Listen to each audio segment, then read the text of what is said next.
Well, believe it or not, to end our show today, I wasn't the one that brought up they wanted to preview WWE Crown Jewel 2025. Josh Unger, the AEW resident fan of our show, has asked to preview this event. So take it away, Josh.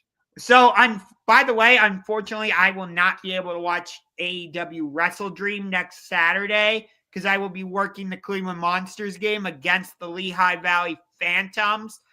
But nonetheless, this Saturday, we've got Crown Jewel from Perth, Australia. If you want to watch it, you have to be up early, 8 a.m. Eastern. Well, you don't have to. You can watch it on demand on the ESPN app. True. But there's some intriguing matches on this card. I just hate that, we're doing champion versus champion for the stupid Crown Jewel championship. That part is dumb to me. But the actual matches are interesting. Like Cody Rhodes versus Seth Rollins. That's a really interesting match. And I haven't watched Raw, but I've seen clips, so I've been following the feud, and I like the way they're building this feud. It doesn't, yes, it's champion versus champion on paper, but it doesn't feel like a champion versus champion feud where it's like, you know what I mean? Well, the funny thing is, I don't know. I know you said you haven't been watching, but I don't know if you saw on the internet or somewhere the video package they put together for this match. And it's gone back to what I've said for the last 5 years. Even with these two men in the ring, you know what this whole storyline revolves around? The OTC Roman Reigns. Because this dates back all the way to not only WrestleMania 40 when Seth Rollins was Cody Rhodes' shield against Roman Reigns, but it dates back to Cody Rhodes' decision to team with Roman Reigns 1 year ago at Bad Blood against Solo Sikoa's Timu Bloodline, which Seth Rollins says that is the reason why he can no longer trust Cody Rhodes, because the only reason why he had to team with Cody Rhodes to take out the Bloodline is because he did not need that power.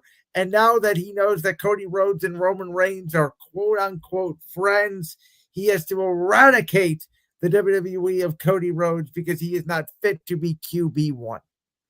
And the line that really stuck out to me in this buildup was when Cody said to Seth, in those 3 matches that we had, how many of them did you win? And the funny thing, Josh, is way back in the day, it was the first few months when I met you, back at the old company we used to work for, Believe One Media LLC, you wrote an article that said WWE booked the original Cody Rhodes versus Seth Rollins feud wrong.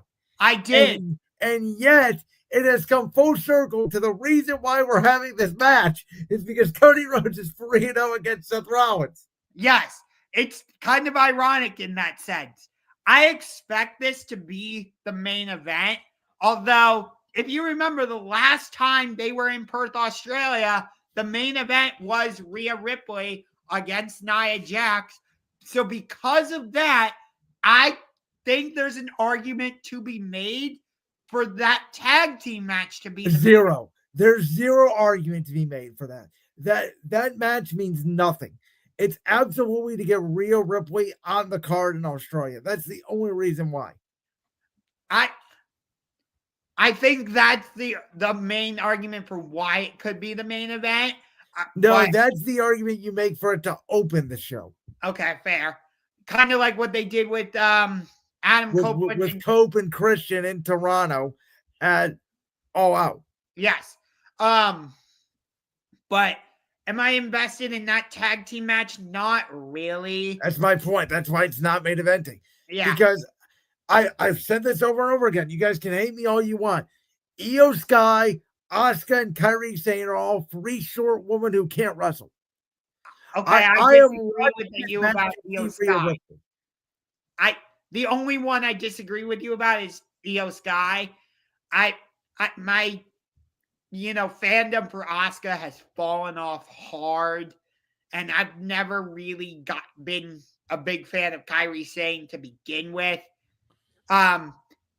the Australian street fight, I think that'll be a really good match. I think Bronson Reed should win that match and get a win over So Roman. here's where I'm at. Ever since the Vision has started, I predicted them to win almost every time, and they've lost besides the match at WrestlePalooza against the Usos. I don't think it makes sense for Roman to lose unless you're planning to bring Roman back in some surprise return for War Games. Like, because I think the Roman Reigns Brunson Reed match is not at all about Roman Reigns and Brunson Reed. This match is all about main event Yeet Jey Uso, because whether it's soon, whether it's 6 months from now, whether it's a year from now, whenever it will be, Jey Uso is going to have to make a choice. And there's a very interesting scenario that I think could be happening, which is, does Jey Uso become what he resented? Does Jey Uso become Roman Reigns?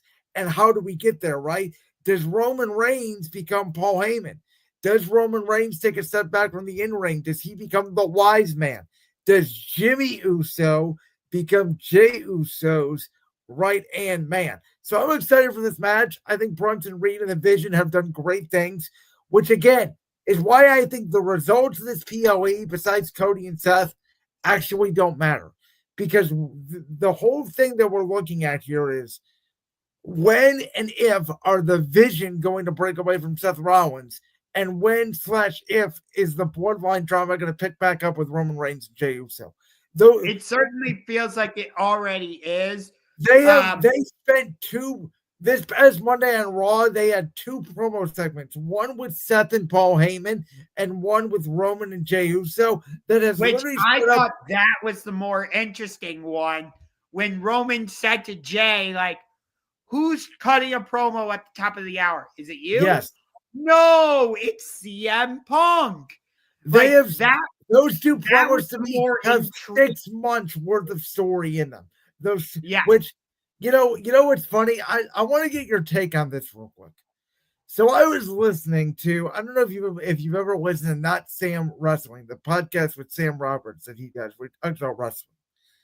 And he mentioned that he believes, and I was thinking about it, and I think it's true, that the John Cena heel turn actually pushed all these stories back.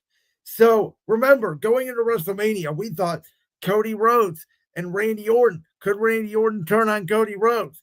Could Drew McIntyre get an undisputed championship match against Cody Rhodes? That sort of got pushed to the side for John Cena. And then once John Cena got the championship, everything sort of felt under whack. Well, now Jey Uso chasing the championship, Cody has the championship back, and I think you could make a real case for, all of these storylines and potential heel turns of Randy Orton and Jey and maybe Bronson Reed and Braun Breaker turn face. Like, all of these things are setting up for 2026, and all 2025 was, which was a weird year for WWE, was it turned out to be weird because nothing really happened, because everything's going to happen next year. Yeah. You brought up John Cena, and he's facing AJ Styles. Hashtag beat up John Cena. Huh? Hashtag beat up John Cena, the way AJ Styles would say. Yes. But, I feel the same way about this match that I do with Brock Lesnar. We never got, I get it. John Cena has limited dates left, so I understand it. But, and to a certain degree, you don't really need to build up the match because it's John Cena against AJ Styles, for God's sakes. But I would have liked a promo battle, something.